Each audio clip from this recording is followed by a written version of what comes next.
시작. 의에 줄이고 목마른 자는 복이 있나니 그들이 배부를 것이며. 아멘. 우리 시간 앞뒤 자분과 인사하시겠습니다. 우리 정말 잘 삽시다. 할렐루야.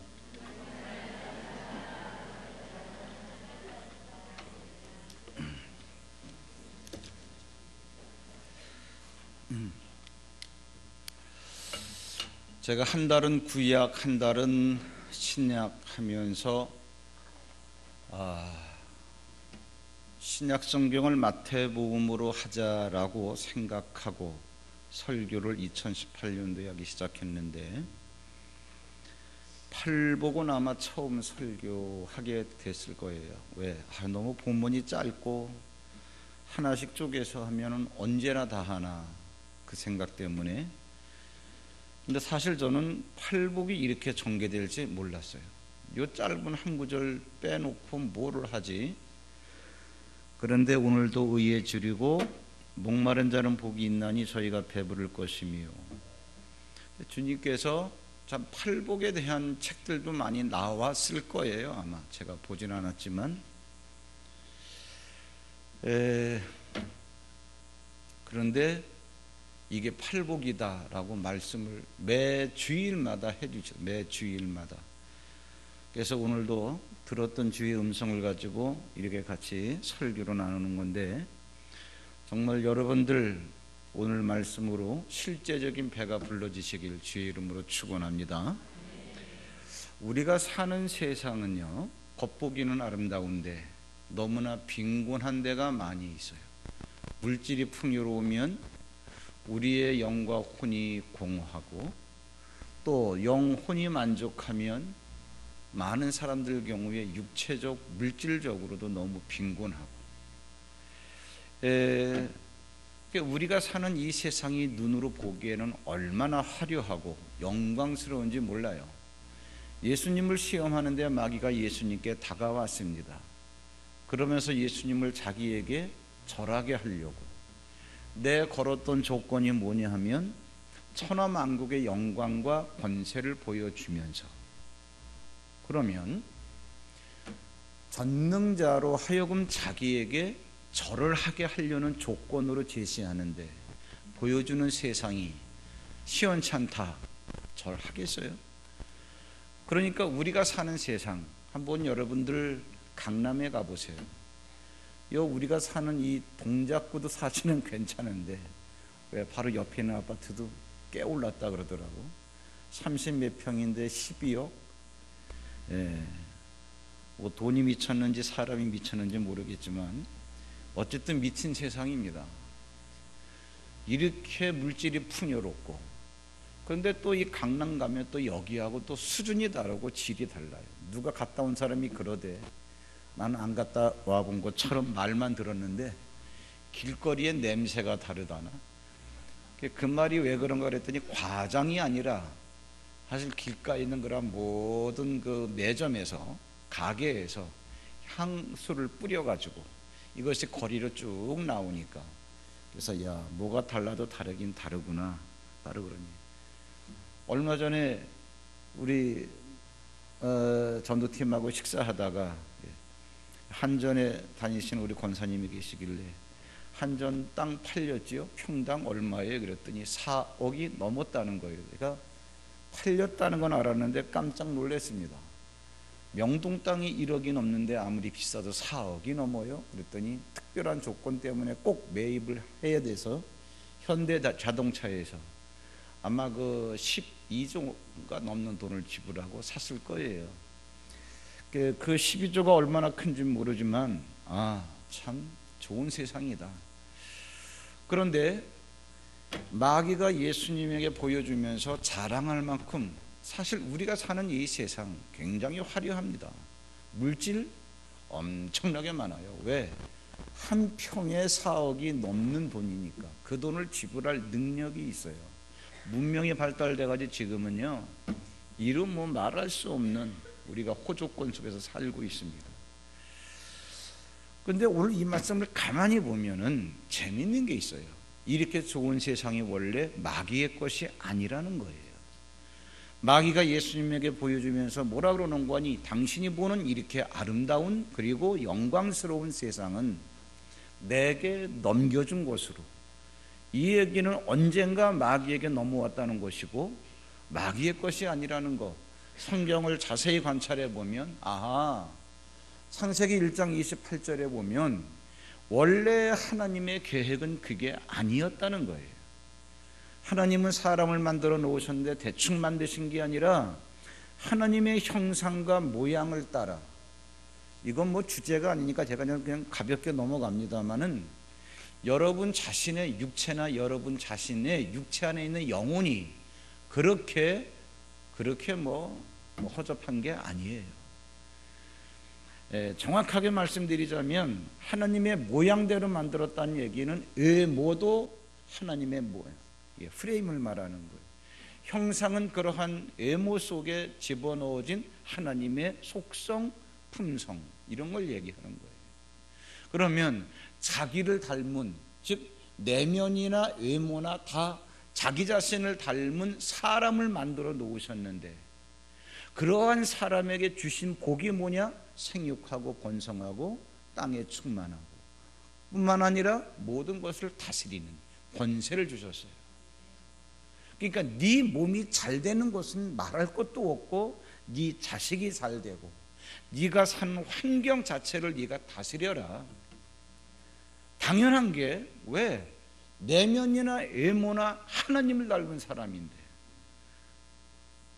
그러니까는 우리가 복을 받아가지고 여러분들이 영혼이 편안하고 마음이 편안하고 여러분이 물질적으로 부유하게 사는 것은 아주 정상적인 겁니다. 이런 것들을 이상한 메시지를 왜곡시켜서 없이 사는 것을 경건하게 사는 것, 근검하게 사는 것, 이 하나님의 뜻, 여러분 그거는 비성경적인 거예요. 불필요한 부분에 정신적인 그러한 하자가 있어서 사치하고 낭비하고 이러는 것이 문제지. 그러니까 여러분은 잘 먹고 잘 사는 게 지극히 정상적이라는 거. 그래서 이러한 모든 것들을 여러분 행복하셔서 잘 먹고 잘 사는 삶이 되기를 주의 이름으로 축원합니다. 원래 어떤 거였냐? 원래 하나님이 그랬어요. 자기의 내면과 자기의 외모대로 만들어진 사람에게 주신 복의 내용이 풍요로운 삶, 환경을 다스리는 복, 이런 것들이 유지되게 하기 위해서 하나님께서 하신 말씀이 있어요. 하나님의 내면과 외모를 닮은 아담에게 너 선악과 먹지 마. 이것이 너와 내가 소통하는 방법이고 너와 내가 하나 연합된 끈이 이거다. 그런데 마귀가 그러한 아담과 하와를 찾아옵니다. 성경엔 뱀이라고 나오지만 뱀의 육체를 이용해서 마귀의 영이 아담과 하와에게 접근하는 거죠. 선악과를 먹으라 그래서 말라 그래서 이러한 얘기 끝에 선악과 먹어도 절대로 죽지 않아. 하나님은 죽는다 그랬는데 속아서 넘어가지요. 그 아담이 진 거예요. 하나님의 법 가운데 어떤 법이 있냐면 진 자는 이긴 자의 종이다. 그 아담이 졌기 때문에. 그 아담이 진 건 좋은데 여러분 성경을 자세히 한번 생각해 보세요. 아담이 만물을 다스리는 권세가 있었기 때문에 아담에게 있었던 다스림의 권세가 마귀에게 넘어간 거예요. 그렇기 때문에 아담도 마귀의 종이 됐지만 아담이 다스리는 만물도 마귀에게 넘어가는 거예요. 주보에는 써놓지 않았지만 이 사실을 로마서 8장에서 뭐라 그랬냐? 모든 피조물들이 허무한데 굴복하고 있다. 썩어짐의 종로로 타고 있다. 그래서 송아지가 직접 선악과 먹지 않았지만 아담의 다스림을 받던 송아지도 죽고 나무가 쇠덩어리가 선악과를 먹은 일이 없지만 아담이 다스리던 나무나 쇠도 녹슬고 썩어지고 이 모든 피조물들이 허무한데 굴복하고 있는 거예요. 왜? 진 자는 이긴 자의 종이기 때문에. 바로 이 얘기하는 거예요. 이 얘기. 그러니까 사람은 물론이고 모든 피조물들이 사망의 세력을 잡은 자에게 잡혀가지고 사망 가운데 놓이게 됐어요. 이건 사망의 땅이라는 거예요. 이러한 사망의 땅 가운데 누가 오셨냐? 예수님이 오셨어요. 예수를 만나는 모든 사람들은 사망의 땀, 흑암 가운데 앉아 있었다. 성경은 이렇게 얘기하고 있죠. 근데 이 얘기를 잘 들어보세요. 얼마나 중요한가. 세례 요한이 등장을 하면서 많은 백성들에게, 야, 너희들 다 내게로 나와라. 너희들이 이처럼 힘들고 어려운 것은 죄 때문에 그렇다. 죄를 해결해야지. 요단강으로 오라 그래가지고 요단강에서 세례를 주기 시작을 합니다. 요단강 물속에 집어넣었다가 꺼내는, 이것은 침례죠. 정확하게 말하자면 침례나 세례나 다 영적인 의미니까 그게 그거고, 요단강에 집어넣었다가 꺼내는 침례, 베프타이즈, 푹 집어넣었다가 꺼낸단 말이에요. 뭐냐? 자기의 죄를 씻어내는 거예요. 백성들이 다 와가지고 세례를 받은 다음에, 즉 자기들의 죄를 씻어낸 다음에, 그 다음에 예수님이 요단강에 오셔요. 내가 세례를 받으려고 그래. 그랬더니 세례 요한이 뭐라 그러는 거 아니? 깜짝 놀라죠. 내가 당신에게 세례를 받아야더니 당신이 어떻게 나에게 세례를 받겠습니까? 그러지 말고 세례를 줘. 세례를 줍니다. 이게 뭐냐? 창세기부터 계속돼 왔던, 구약 속에서 계속돼 왔던 제사함의 역사를 얘기하는 거예요. 구약이나 신약이나 똑같습니다. 사람 사는 세상은, 구약의 사람들도 사망 가운데 앉아 있었죠. 왜? 아담이 범죄했기 때문에 아담 이후로 죄인이 죄인을 낳고 죄인이 죄인을 낳고. 여러분, 우리가 메시지를 더 진행하기 전에 이걸 여러분들이 명심하셔야 됩니다. 뭐냐? 세균은 눈에 안 보이고 손에 잡히지 않는데도 우리 육체 속에 들어와서 육체를 망가뜨려요. 죄라고 하는 거는 잡히지도 않고 눈에 보이지도 않는데 우리의 환경을 황폐화시켜 버립니다. 그렇기 때문에 내가 가난하다, 내가 병들었다, 이러한 것들이 여러분 뭐냐 하면은, 이거는 어떠한 물리적인 부분에서 원인을 찾으려고 그러면 안 돼요. 그 영적인 소경이에요. 내가 병들었다, 그건 내가 육체로 겪는 거지만, 내가 가난하다, 내가 몸으로 환경 속에서 겪는 거지만, 그런 모든 것들은 사실 눈에 보이지 않는 죄 때문에 그런 거예요. 감기가 걸려서 열나는 건 내 육체로 경험하는 거지만, 감기 바이러스는 눈에 보이지도 않고 손에 잡히지도 않아요. 아하, 원인되는 걸 해결하면 내 몸으로 겪는 이 모든 것들이 해결되어지는 거구나. 이런 지혜가 있어야 된다는 얘기죠.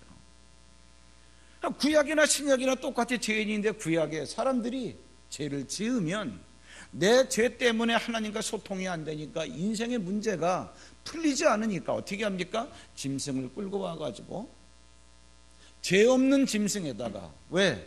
그 짐승은 죄가 없다는 걸 상징하기 위해서 병들어도 안 되고, 눈이 멀어도 안 되고, 뭐 다리가 저러도 안 되고, 나이가 많아도 안 돼요. 그래서 1년 된 거, 이해되시죠? 멍에를 매지 않은 거, 이런 거를 가지고 와야 돼요. 왜? 깨끗한 거, 죄가 없는 거.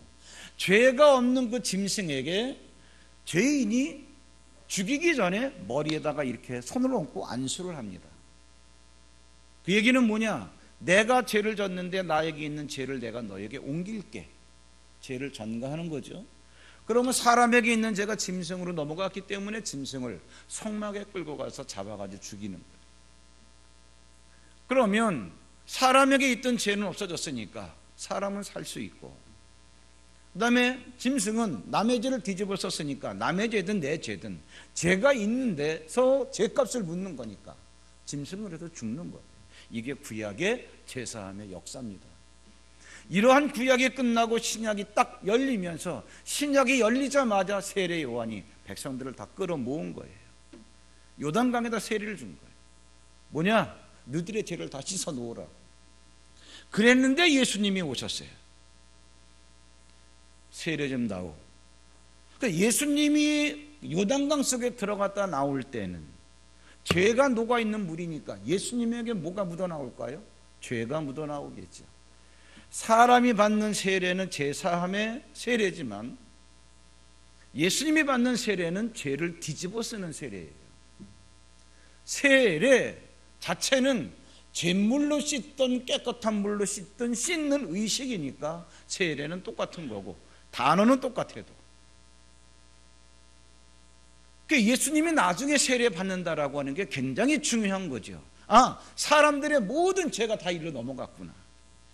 오늘 말씀이 뭐냐 하면은 의에 줄이고 목마른 자는 복이 있나니 저희가 배부를 것이며, 배부른 건 나중 얘기고, 의에 줄이고 목마른 자는 복이 있다. 의에 줄이고 목마르다. 그러면 의가 뭡니까? 예수님께서 오셨어요. 세례 요한에게 야 나도 좀 세례 좀 받아야지. 세례 요한이 인간적인 눈으로 인간적인 생각으로 예수님을 바라본 거예요. 우리에게도 도덕과 윤리라는 게 있습니다. 전능자의 독생자가 오셨는데 내가 세례를 받아야지 어떻게 예수님이 나에게 세례를 받습니까? 그때 예수님께서 이 말씀을 하셔요. 야, 내가 하자는 대로 해가지고 우리가 하나님의 의를, 모든 의를 이루자. 그래야만 된다. 하나님의 의가 뭡니까? 하나님의 의는 뭐냐 하면은 하나님의 뜻이라는 얘기가 아니라 하나님의 뜻이라고 해석을 해도 돼요. 하나님의 뜻이 뭐냐? 세상에 있는 모든 사람들의 죄를 해결하고 싶은 거예요. 죄를 없애버리고 싶은 거예요. 의롭게 하고 싶은 거예요. 어떻게? 세상에 있는 모든 사람들의 죄를 예수 한 몸에 딱 옮겨 심어서 예수님 한 명을 십자가에 못 박아 죽게 하면 죄값을 치르는 거니까, 죽은 예수 안에는 세상 모든 사람들이 다 들어가 있는 거니까 세상의 죄가 해결된다. 그래서 우리가 하나님의 의를 이루자. 나 세상의 문제 해결하려고 하는 거야. 알아? 이게 하나님의 의라는 거예요. 이게 하나님의 의라는 거예요. 이렇게 해서 세상 모든 사람들의 죄를 다 해결해 놓고 하나님의 의를 이루었다. 이게 하나님의 의인데, 너 그런 하나님의 의에 너 줄이고 목마르냐 그 얘기예요. 줄이고 목마르냐가 뭐냐? 이거는 그냥 배고프고 갈증 나는 거, 생리적 현상입니다. 저는 줄인다는 게 뭔지 알아요. 제가 고3 때, 제가 중학교 1학년 때 서울 올라와서 중학교는 그저 그렇게 다니고 중학교 3학년 때부터 고생을 좀 많이 했는데 집중적으로 고등학교 3년 동안, 나중에는 제가 잘 데가 없어가지고 태권도장에서 제가 아르바이트, 그때는 아르바이트 개념이 없었으니까 그냥 가르쳐주고 그냥 도장에서 뭐 라면 끓여 먹고 그 정도. 그러다가 가끔 이제 형님이 이사간, 그래서 형님과 헤어지게 된 거예요. 성남으로 이사 가시는 바람에 가끔마다 한 달에 한 번 정도 이제 경기도, 그때는 성남, 그때는 가기도 어려웠어요. 비포장도로. 한 달에 한 번 정도 가면 저희 형수가 이제 밥을 해주는데, 밥을 해가지고 밥통 아시죠? 요즘은 밥통이 없어요. 예. 이게 딱 뚜껑 덮으면 딱 그냥 이렇게 밥 해가지고 그 밥통에다가, 여러분 암만 작은 밥통이라도 밥통이 그렇게 만만하지 않습니다. 보통 4, 5인분은 다 들어가요. 워낙 배가 고프니까 밥 좀 줘요. 그럼 별 반찬도 없는데 김치 한 가지 해가지고 밥통 하나를 제가 다 비워요. 얼마나 미련스럽게 먹었냐 하면 정말 배가 불러가지고 목에까지 찰 정도로 나중에 말이 안 나와. 여러분은 저를 미련하다 그럴지 모르지만 줄여보면은 배고픈 감각이 뭔지 알아요. 밥을 천천히 먹어야 뇌에서 배가 웬만큼 찼어 이걸 느끼는데, 이걸 느낄 시간도 없이 계속 먹으니까 나중에는 숨을 못 쉴 지경이 된 거예요. 제가 뒤로 팔을 이렇게 뻗어가지고 입을 벌리니까 저희 형수님이 가스명술 갖다가 이렇게 부어주는데, 그런 경험이 있어요. 말을 못하니까. 왜 이런 현상이 왔구나. 왜? 그 밥통을 다 비웠거든. 너무 배가 여기까지 차가지고 이렇게 하니까 가스명술 갖다가 줘가지고 먹고, 참 미련하죠. 근데 워낙 배가 고팠어요. 이것저것 가릴 것 없이 막 먹는 거죠. 줄인 자. 제가 어떤 영화를 봤는데 제목은 확실하지 않아요.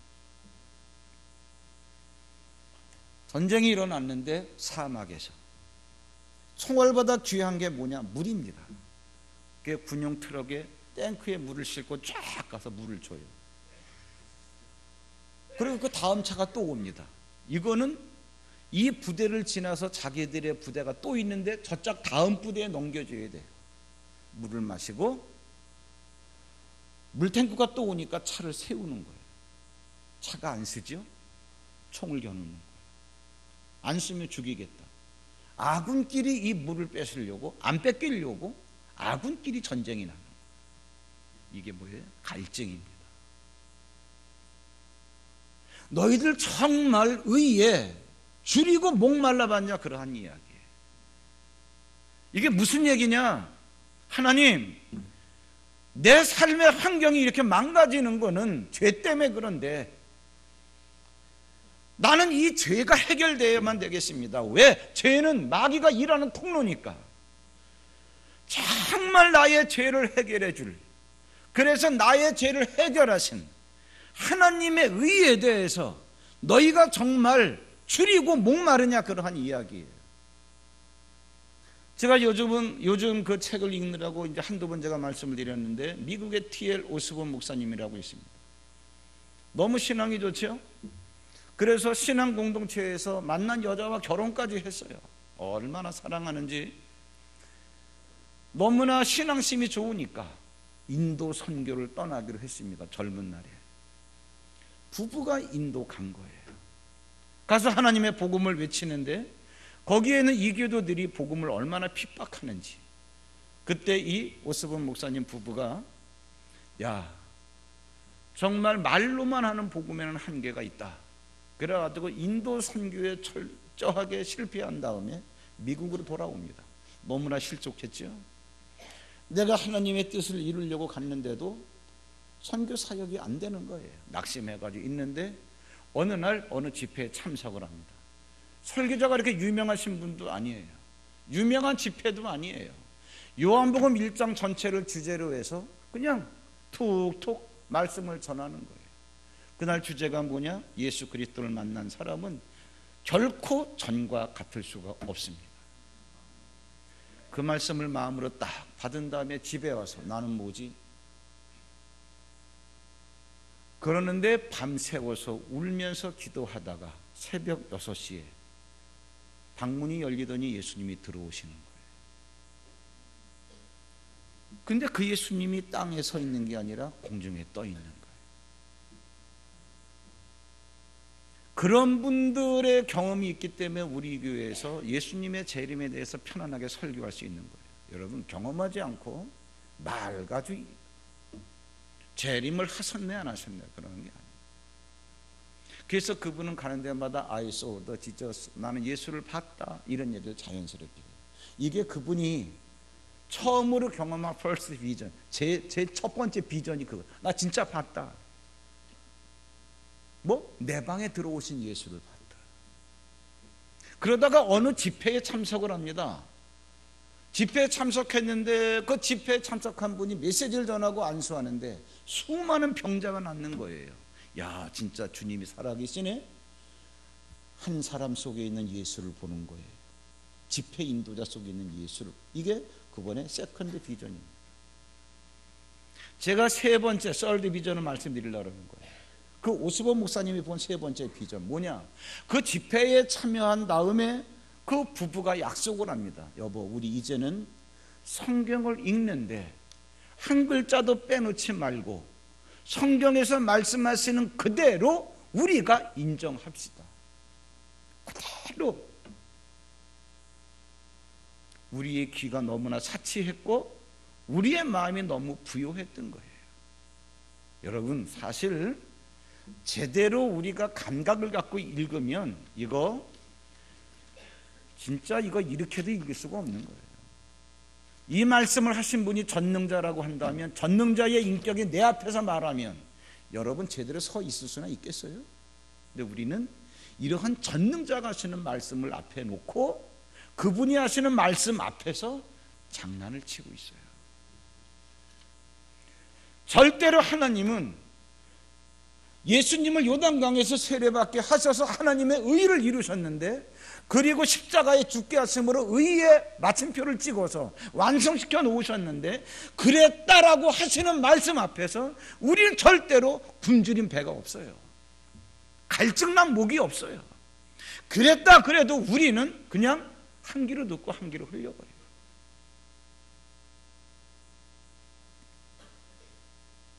제가 저번에 2주 빠지면서 미국에 갔다 왔잖아요. 작년에 아들 목사 안수 받을 때,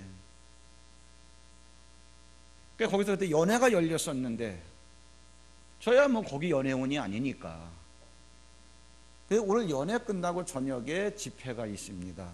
그 집회 강사가 누구냐면 부천지방에 있는, 이름이 얼른 생각이 안 나는데 감독님이에요. 지금은 아니고, 그 감독님이 그 저녁에 한 타임 1시간 설교하러 미국까지 오신 거예요. 티켓만 150만 원짜리 설교예요. 사례비 없이. 300명이 넘는 연회원인데 저녁 먹고 몇 시부터? 7시부터 합니다. 근데 손으로 꼽을 정도로 와서 앉아 있어요. 말씀에는 그렇게 배 고프지 않아요. 말씀에는 그렇게 목마르지 않아요. 회의는 중요해요. 이게 이 시대에 신앙생활 한다라고 하는 분위기입니다. T.L. 오스본 목사님이, 부부가 우리가 뭐가 잘못된 날 알아요. 야, 이제 우리, 야가 아니라 여보, 우리 이제 성경을 읽는데 말씀하시면 말씀하시는 대로 그대로 받아들이자. 그리고 2가지 원칙을 세우는데, 두 번째는 우리에게 하라고 하면 어떤 것이든지 그대로 합시다. 2가지 원칙을 세워놓고 성경을 읽어나가기 시작을 하죠. 놀라운 변화가 일어났습니다. 그래서 말씀 속에서 본 예수, 이게 썰드 비전이라.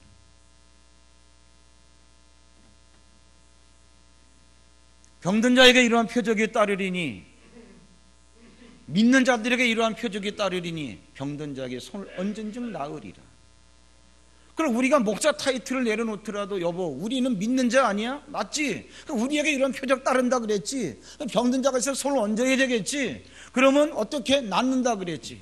뱀을 집어도 우리가, 독을 집어도 우리가 어떤 해를 당치 아니하고 귀신이 쫓겨나가고, 믿는 자에게 따른다 그랬으니까. 이게 3번째 본 예수예요. 4번째 본 비전이 뭐냐 하면은, 이거를 딱 마음에 느끼면서 아는 사람들에게, 그리고 광고를 했습니다. 병 낫기 원하는 사람들은 다 오세요. 구린대처럼 몰렸습니다. 메시지를 전했어요. 진짜 많은 사람들이 낫는 거예요. T.L. 오스본 목사님은 안수를 하지 않기로 유명합니다. 왜? 안수를 할 수가 없기 때문에. 왜? 사람이 너무 많아서. 예수님이 이렇게 말씀하셨습니다. 여러분 믿으시기 바랍니다. 해놓고 가만히 있으면 귀신이 떠나가고 병든 자가 낫고. 오늘도 여러분, 안수를 하지 않는다 할지라도 여러분들의 질병이 치유가 되고 여러분의 환경의 문제가 해결되기를 주의 이름으로 축원합니다. 문제가 뭐냐? 하나님이 우리의 질병을 낫게 해놓으셨고 우리의 가난이라고 하는 환경의 문제를 해결해 놓으셨는데, 이렇다라고 하는 예수를 십자가에 죽게 하시면서 완성시켜 놓은 의에 대해서 과연 당신들이 여과 없이 이걸 받아들이느냐, 그러한 이야기예요. 하나님의 의에 대해서 정말 줄이고 목마르냐, 그러한 이야기예요. 그러면 하나님의 의에 대해서 줄이고 목마른 사람들이 어떤 사람이냐? 하나님의 의에 대해서 줄이고 목마른 사람들은 삶의 고통이 죄로 인한 것임을 아는 자예요. 무슨 얘기냐? 로마서 5장 17절, 한 사람의 범죄로 말미암아 사망이 그 사람 한 사람을 통해서 왕노릇하였은즉, 나는 죄 지은 적 없는데? 아담이 죄를 짓고 아담의 후손 아닌 사람이 어디 있겠어요? 죄인이 죄인을 낳고, 그래서 선택의 여지가 없이 내가 죄를 지었기 때문에 이러한 문제가 발생된 것이구나. 그럼 어떻게?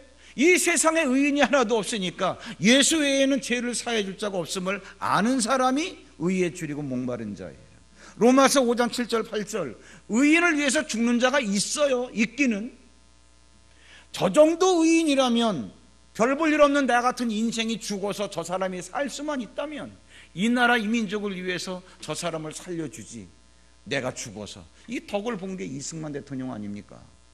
서대문 형무소에 갇혀서 사형언도를 받고 쇠고랑에 채워서 뒤로 6개월을 버틴 거예요. 뒤로 이렇게 베요.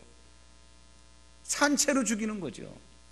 간수가 저 사람은 대단한 인물인데 그래서 탈옥을 시켜줘요. 그 사람은 사형을 당했습니다. 미국으로 도망갔다가 나중에 오셔서 초대 대통령이 되죠. 뭐 그 뒷얘기는 뭐 이렇게 후손들 찾아가지고 잘 해줬다는 얘기는 있어요. 의인을 위해서 죽는 자가 있어요. 선한 사람을 위해서 죽는 자가 가끔 가다가 있어요. 그런데 죄인을 위해서 죽는 자 역사상에서 봤냐? 없다는 얘기예요. 그런데 예수가 누구냐? 내가 아직 죄인 되었을 때에 나를 살리시려고, 하나님의 의를 이루시려고 그분이 죽으셨다, 그런 얘기예요. 그래서 사도행전 4장에 뭐라 그랬습니까? 이 천하 인간에게 하늘 아래 예수 말고 우리에게 구원받을 이름을 주신 적이 없다는 얘기예요. 아, 예수 외에는 해결 방법이 없구나. 이거를 아는 자가 의에 줄이고 목마른 자지. 그러면서 뭐예요? 예수의 이름에 목마른 자. 그래서 누구든지 주의 이름을 부르는 자들에게는 어떻게 구원을 주신다는 얘기가 이 얘기예요. 결론입니다. 배불러지는 복. 결국 이 한마디 하려고 제가 많은 얘기를 앞에서 깔아놓은 거예요. 여러분,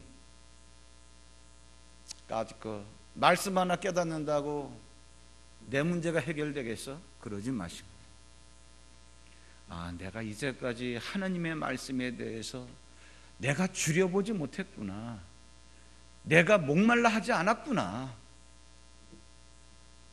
여러분,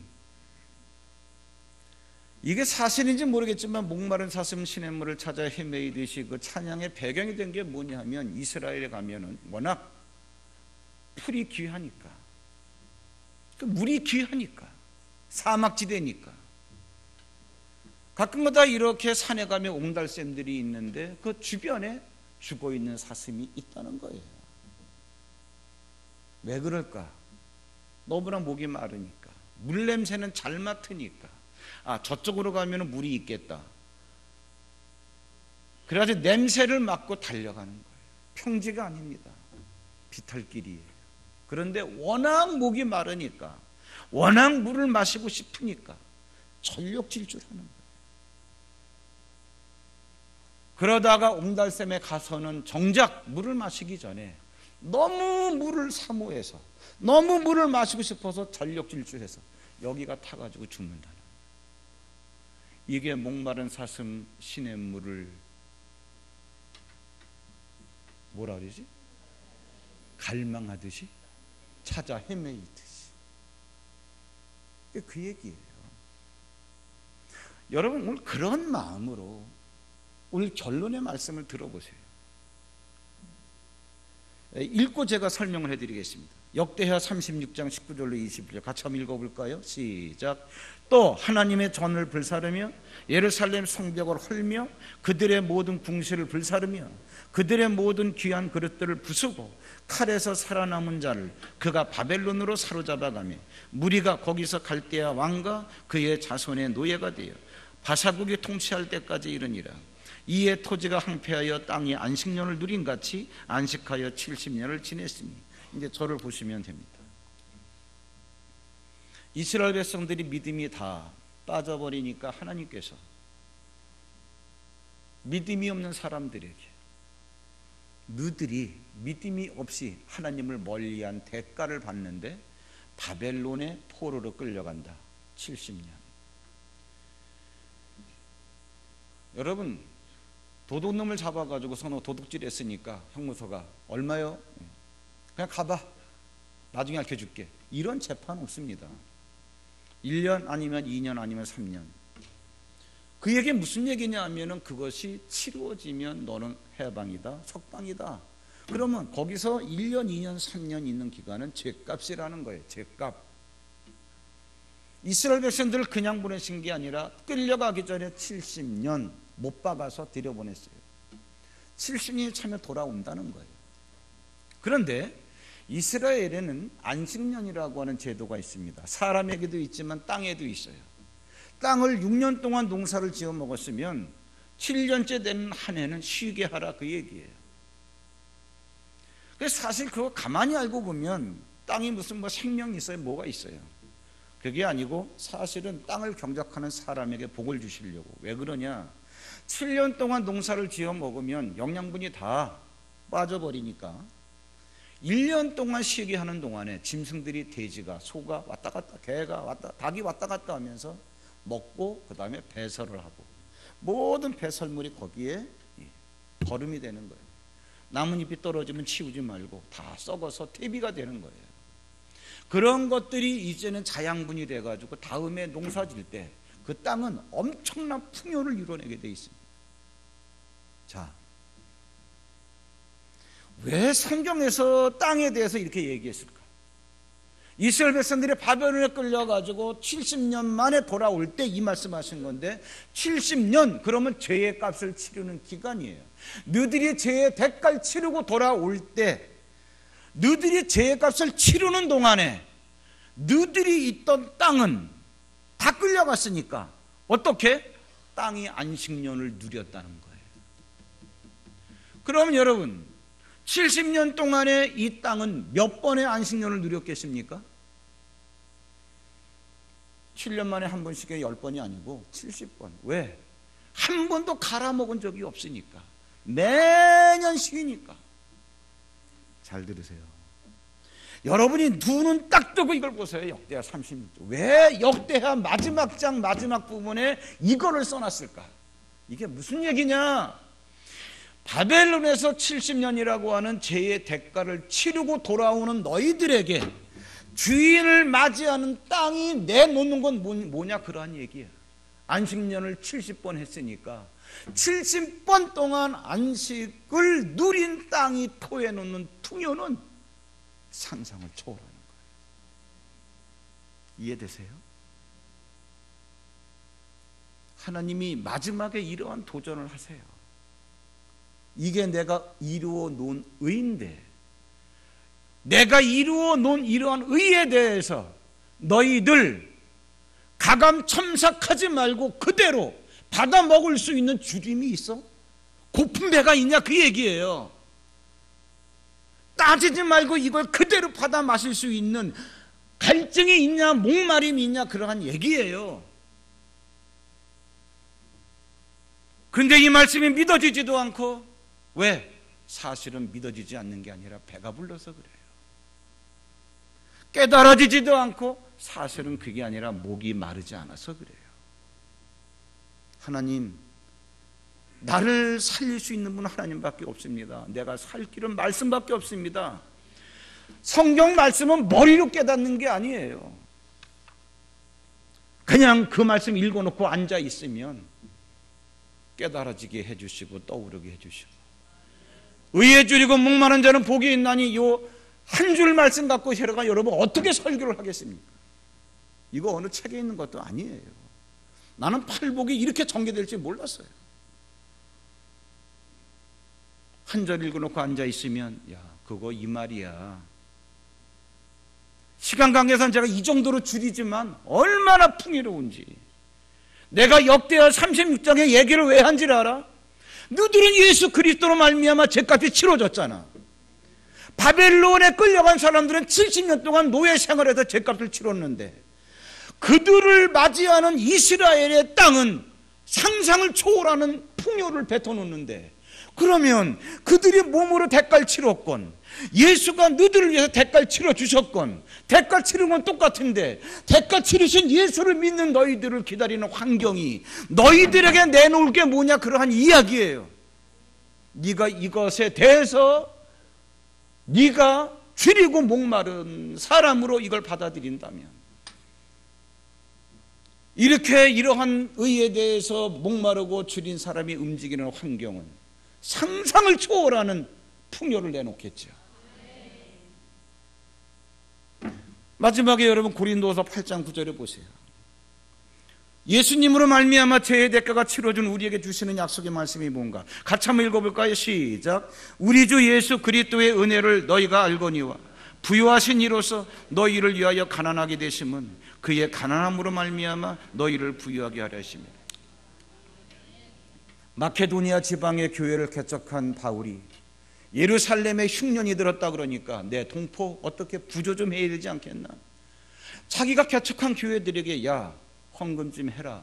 그런데 내가 가서 헌금합시다 그렇게 말할 때까지 기다리지 말고 미리미리 준비 좀 해놔. 고린도 교회에. 그러면서 물질에 인색하지 말고. 왜? 너들 알잖아. 마케도니아 교회 내가 개척한데 그들은 사실 너들보다 훨씬 못 사는데 가난함에도 불구하고 분에 넘치게 연보를 했는데 그들이 지금 얼마나 잘 사냐. 너들 알잖아. 같은 지방에 있으니까. 피차 알고 있는 교회를 실제로 예로 들면서 간증을 하는 거예요. 마게도냐 교회의 그 되어진 사실을 갖고 내가 얘기하건대 예수님은 부유하신 분 아니냐? 근데 왜 가난하게 되신 줄 알아? 원래 우리는 가난하게 살았는데 나의 가난을 가져가고 그분의 부유를 우리에게 주시기 위해서 그분이 우리의 가난을 뒤집어 썼다는 거예요. 그의 부유를 우리에게 주셨다는 거예요. 예수가 가난하게 되신 이유와 목적이 있다는 거예요. 뭐? 너를 부유하게 하려고. 이게 뭡니까? 우리가 받아들여야 될 하나님의 의. 하나님, 나 돈이 없어요. 하나님, 내 육체에 심각한 질병이 있어요. 그래, 그거 해결하게 해주려고. 내가 예수를 십자가에 못 박는 가운데, 십자가에 못 박힌 가운데는 여러분 채찍에 맞은 것도 있고, 왜? 질병 낫게 해주려고. 벌거벗긴 것도 있고, 왜? 속옷도 없이 돌아가실 만큼 가난해지셨다 그러니 이야기예요. 이것이 하나님의 의인데 무슨 얘기냐? 예수 한 명 아프게 해놓고 예수 한 명 가난하게 해놓고 우리의 질병과 가난을 다 해결해 놓으셨는데 너희들은 지금 배가 부르다는 얘기예요.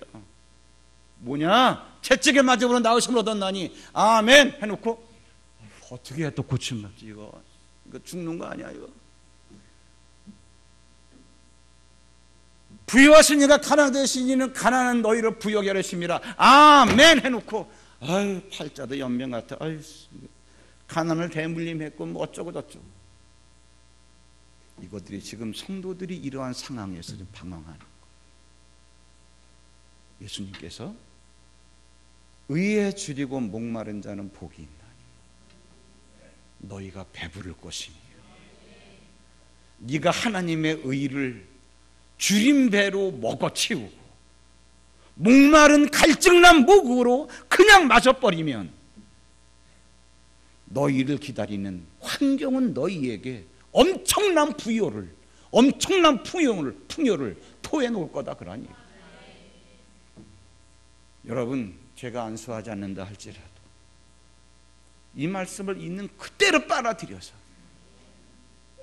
여러분의 질병이 치유가 되고 여러분의 환경의 가난에 모든 굴레가 벗어지고 진정 마음의 평강 툭한 거라 그래도 그가 징계를 받으셨기 때문에 평강을 누리시기를 주의 이름으로 축원합니다.